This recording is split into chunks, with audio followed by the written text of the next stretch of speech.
भारत संस्कार YouTube channel में आप सभी दिव्यजनों का हार्दिक वंदन, अभिनंदन एवं स्वागत है।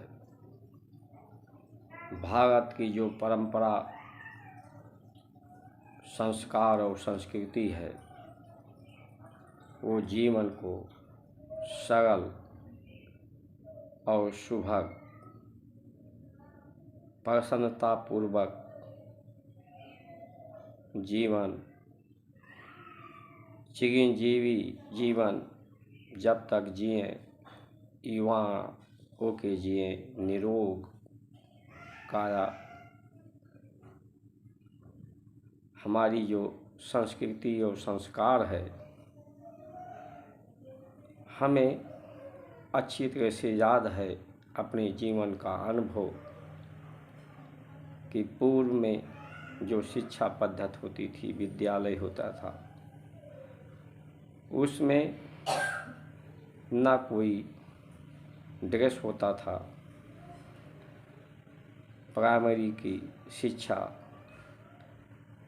तख्ती लेकर, गरमर की कलम लेकर के, दवात लेकर के हम लोग जाते थे।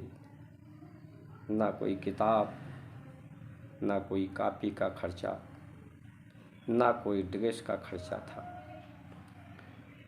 प्राइमरी के बाद ऊपरी क्लासों में जब 8 के बाद,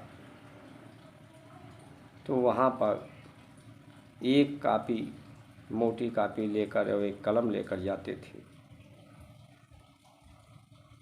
किताबें अधिकांश लोगों के पास नहीं होती थी, उसकी आवश्यकता भी नहीं होती थी, क्योंकि जो वहाँ पढ़ाने वाले लोग थे वो अपशैंती भाषा, पराभाषा का प्रयोग करते थे। भाषाएं 4 होती हैं। बैखड़ी भाषा जो मुख से बोली जाती हैं और कान के द्वारा सुनी जाती हैं। जो तत्वभोगी लोग होते हैं, जो सिर्फ भूख मिटाने में लगे रहते हैं, वो बैखड़ी भाषा बोलते हैं। वो संस्मरण में नहीं जाता है, का इधर बोला जाता है उधर निकल जाता है। दूसरी भाषा मध्यमा भाषा है, जो इंद्रियों से कहा जाता है, वो इंद्रियां सुनती हैं, वो सांकेतिक भाषा है। तीसरी भाषा पश्यंती भाषा है, जो मन के द्वारा बोला जाता है और उसे मन ग्रहण करता है। चौथी भाषा परा भाषा है, जिसमें आत्मा बोलता है। इसमें शब्द नहीं होते और आत्मा अनुभव करता है। जो हमारे गुरु होते थे वो पश्यंती भाषा वाले होते थे, मन के द्वारा बोलते थे। मन उनका पवित्र होता था, क्योंकि उस समय आवश्यकताएं लोगों की कम थी, साधन कम थे, संसाधन कम थे, प्रकृति पर लोग निर्भर थे और उनकी जीवन सरल थी। उनके पास समय था। समय का तात्पर्य घड़ी के द्वारा घंटा, मिनट, सेकंड नहीं होता है। समय का तात्पर्य सम, जिस तरह से प्रकृति सम है, नित्य निरंतर स्वतः प्रकाश भास्कर के द्वारा, वायु के द्वारा प्राण सरलता से स्वतः प्राप्त होता है। वर्षा ऋतु से जल स्वतः प्राप्त होता है। पृथ्वी के द्वारा अन्न जो फल है, पहले हम लोग फलाहारी होते थे। जो भोजन प्रसाद ग्रहण किया जाता था, उसमें फल जो सहजता से उत्पत्ति होती थी, जिसमें कोई लागत नहीं ज़्यादा होती थी, और 1 बीघे में कम से कम 30 कुंटल 40 कुंटल फल प्राप्त हो जाते थे। फल का उपयोग करने में व्यक्ति स्वस्थ रहता है, निर्विचार रहता है। जो अन्न होते थे, धान, उसको उबाल लिया जाता था। अरहर था, उसको उबाल लिया जाता था, उबाल के या उसकी दाल को भून लिया जाता था। अन्न से ही बीज के रूप में अन्न है, और उससे विचार उत्पन्न होते हैं, और विचार कई होते हैं, क्योंकि अलग अलग ग्रह नक्षत्रों ऋतुओं के अनुसार अन्न पैदा होते हैं, तो उसमें विचार अनेक होते हैं। इसीलिए लोगों में मतभेद होता है। जब अन्न को निर्बीज उबाल करके भून करके हम लोग प्रयोग करते थे, तो उसमें से उसका विषयी जो है वो समाप्त हो जाता था, विचार न्यून हो जाते थे, और व्यक्ति अपशैंती भाषा बोलते थे, जिसको मन के संस्मरण में चला जाता था। अध्यापक पढ़ाते थे तो वो स्मरण में हो करके याददाश्त बनी रहती थी। अध्यापकों की इतनी ज़रूरत नहीं थी। जो बड़े क्लास के बच्चे थे, क्लास में जो अच्छे पढ़ने वाले थे, वो दूसरे बच्चों को पढ़ाते थे, तो पढ़ाने से एक तो उनका ज्ञान बढ़ता था, दूसरा ये अनुभव हो जाता था कि उन्हें जो बताया गया है, पढ़ाया गया है, वो उनके संस्मरण में है कि नहीं है।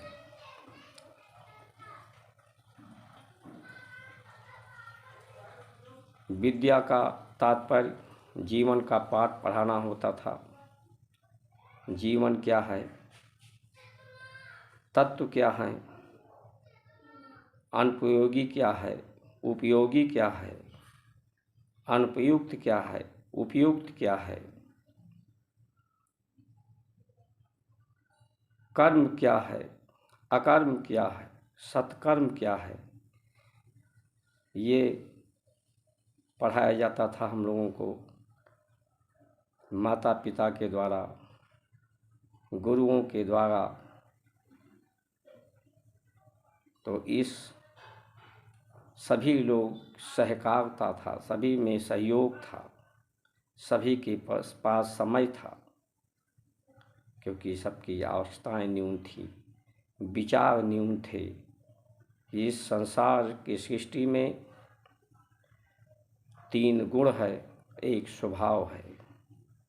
स्वभाव सबका एक है। सभी लोग आनंद और सुख और परम गति को प्राप्त करना चाहते हैं।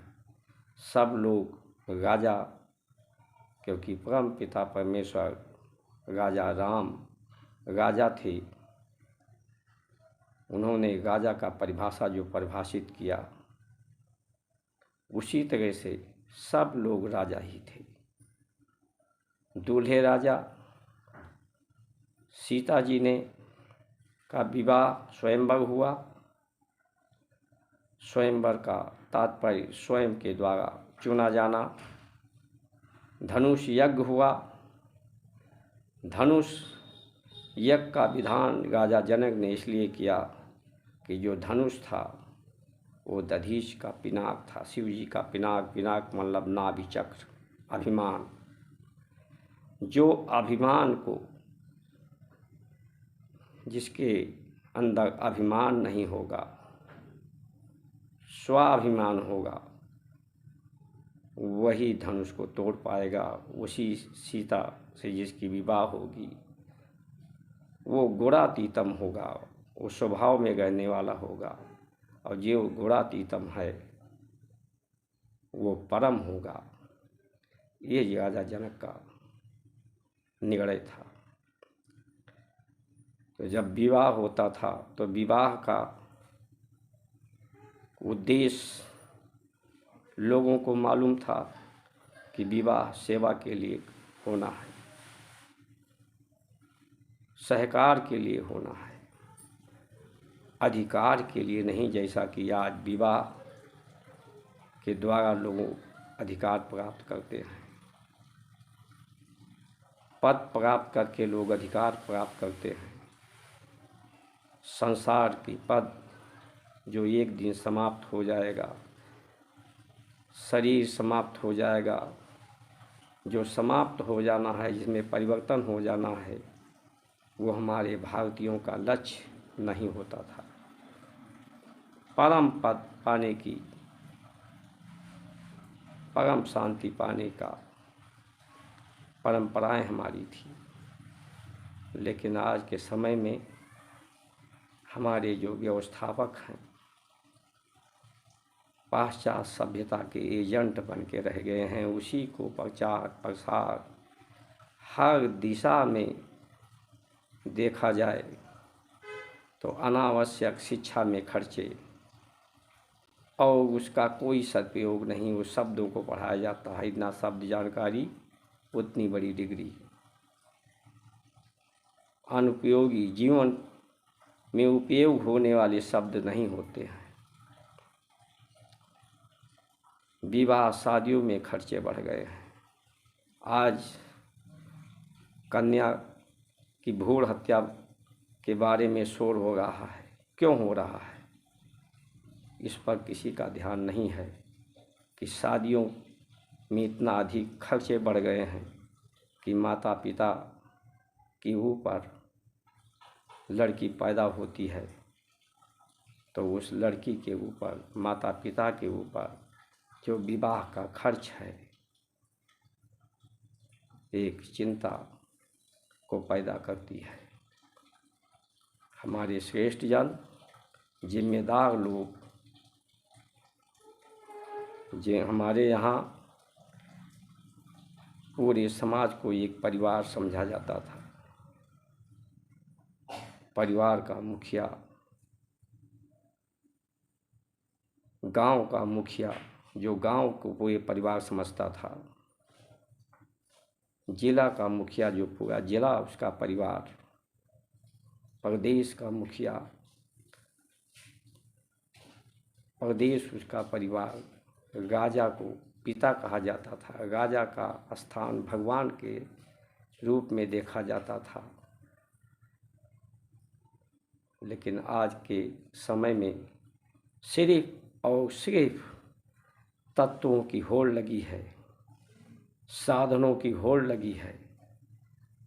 पहले उत्तम खेती, मध्यम बान, निषेध चाकरी, भीख निदान, आज नौकरी के लिए ही शिक्षा लोग ग्रहण करना चाहते हैं। राजनीति में धन और साधन कमाने के लिए लोग आना चाहते हैं, होड़ मची है। हमें तो किसी भी दिशा में भारत और भारत माता की जय का तात्पर्य नहीं समझ में आता है। आपको भी ना समझ में आता हो, आपको भी इन व्यवस्थाओं को देख करके हैरानी होती हो। एक तरफ हम कहते हैं कि हमें एकजुट होना चाहिए और दूसरी तरफ हमारी व्यवस्थाएं जो हैं